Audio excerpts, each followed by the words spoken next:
मोठी बातमी समोर येत आहे. केंद्रातील भाजप सरकार आणि मोदींना मोठा धक्का बसलाय.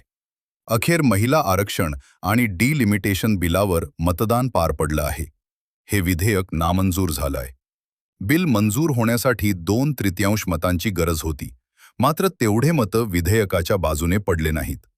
महिला आरक्षण आणि डिलिमिटेशन विधेयकाच्या बाजूने 298 मतदान झालं, तर या विधेयकाच्या विरोधात 230 मतं पडली आहेत. 540 सदस्यांपैकी 528 सदस्यांनी यावेळी मतदान केलं. हे विधेयक मंजूर करण्यासाठी 360 मतांची गरज होती.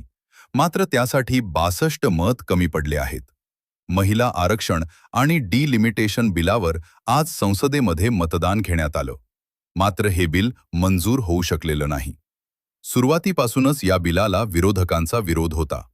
हा मोदी सरकारसाठी मोठा धक्का मानला जात आहे.